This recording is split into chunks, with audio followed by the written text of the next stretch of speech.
Hello. कैसे हैं आप सब। ये जो वीडियो मैं लाया हूँ इसमें आज मैं मेनली 3 टॉपिक डिस्कस करूँगा।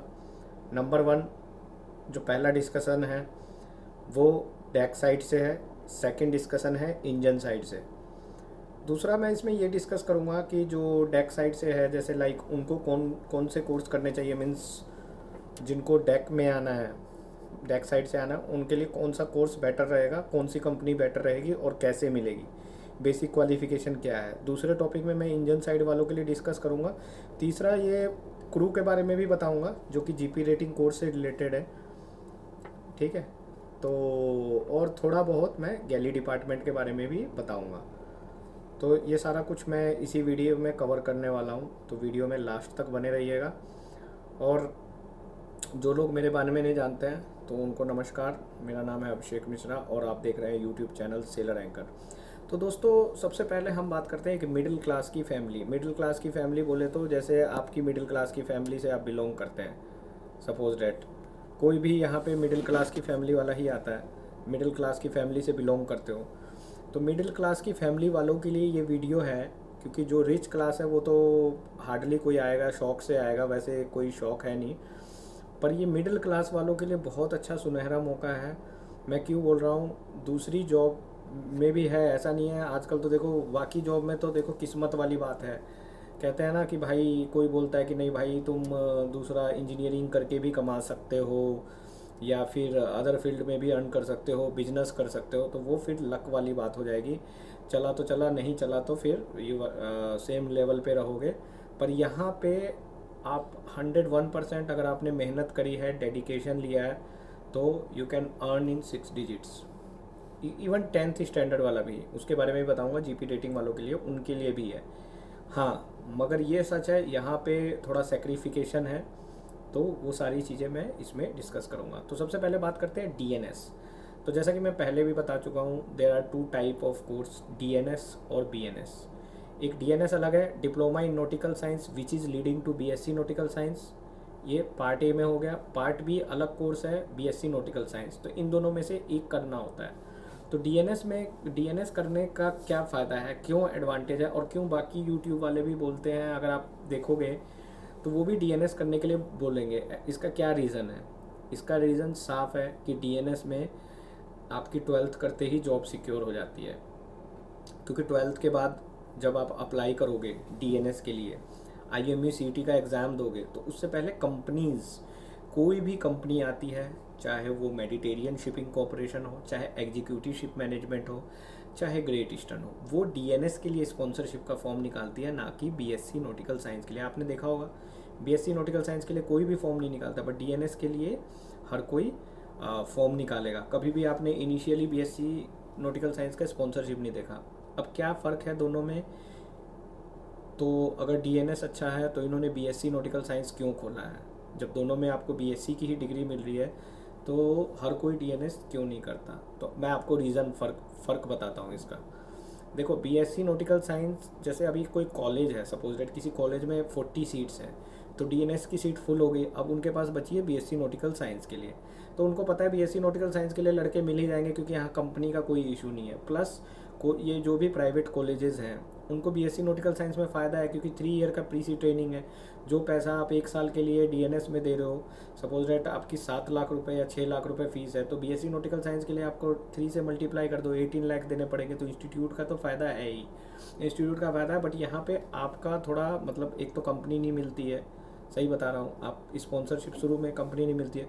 दूसरा क्या है, आपको बीएससी नॉटिकल साइंस करने के बाद कंपनी ढूंढनी पड़ेगी। तीसरा क्या है, आपको 3 साल यहाँ पे पढ़ने पड़ेंगे। इतने में तो आप यहाँ पे सेकंड मेट लायक हो जाओगे और आप कुछ पैसा भी अर्न कर सकते हो। 3 साल में तो आप 15-20 लाख रुपए अर्न भी कर लोगे एज अ कैडेट, नहीं तो 10 लाख तो कर ही लोगे। आप अपने सेकंड मेट का एक्सपेंसेस निकाल सकते हो। जब इतनी सारी फैसिलिटी है और वो करने के बाद हमें बीएससी नॉटिकल साइंस की डिग्री मिल ही रही है, तो why we should join this BSc nautical science? We can do DNS leading to BSc nautical science ना। तो ये तो फंडा आपका मैंने क्लियर कर दिया। एक मीडियम क्लास वाला भी आ सकता है।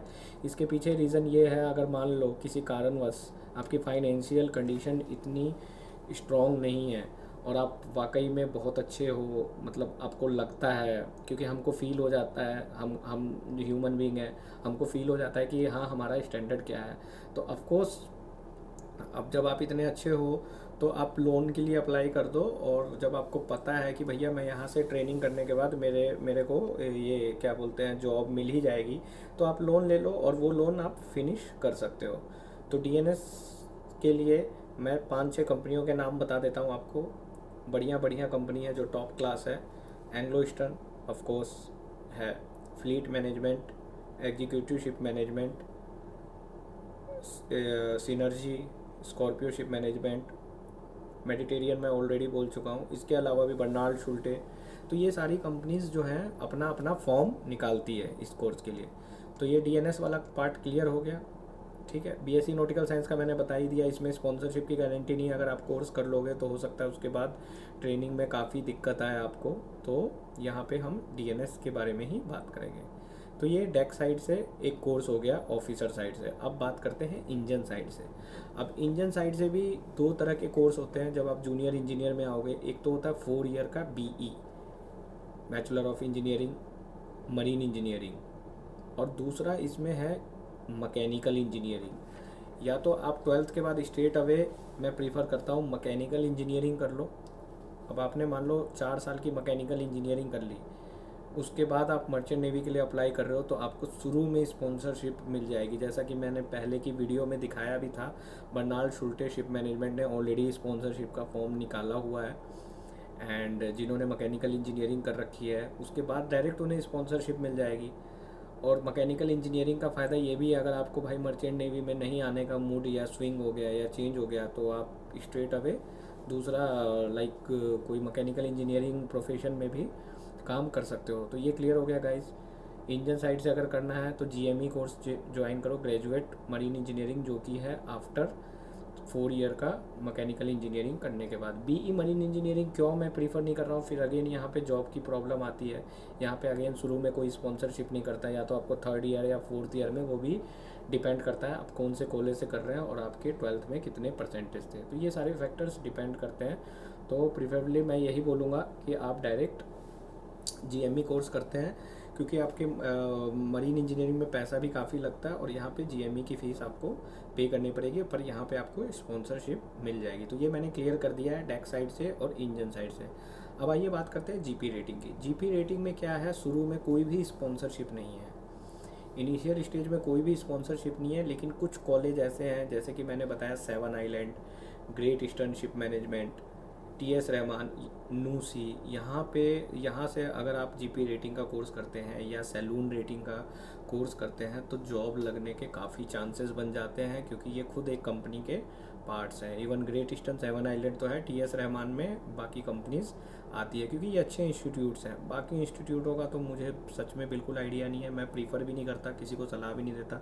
लोग मुझे कमेंट में पूछते रहते हैं कि सर ये इंस्टीट्यूट वो इंस्टीट्यूट, तो मैं कभी उनको प्रीफर बाकी इंस्टीट्यूट के लिए नहीं कहता, उनको इन्हीं इंस्टीट्यूट्स के लिए प्रीफर करता हूँ। तो ये मैंने कर दिया है क्लियर जीपी रेटिंग और सैलून रेटिंग का। सैलून रेटिंग आपको पता है ना, सैलून रेटिंग से करने के बाद गैली डिपार्टमेंट में जाते हैं, और जीपी रेटिंग करने के बाद आपकी चॉइस होती है, इधर you can select deck department और इंजन डिपार्टमेंट, दोनों सेलेक्ट कर सकते हैं। या तो आप डीटीएसएम के उसमें आ सकते हैं या ओएस में आ सकते हैं। अगली वीडियो में बनाऊंगा शिपिंग में क्या क्या पर्क्स मिलते हैं, और you give me some caption, आपको क्या पसंद है, कौन सी वीडियो चाहिए, तो definitely I will make for you and I will upload it. तो होपफुली वीडियो अच्छी लगेगी। मिलते हैं फिर नेक्स्ट वीडियो में, तब तक के लिए गुड बाय, टेक केयर, जय हिंद।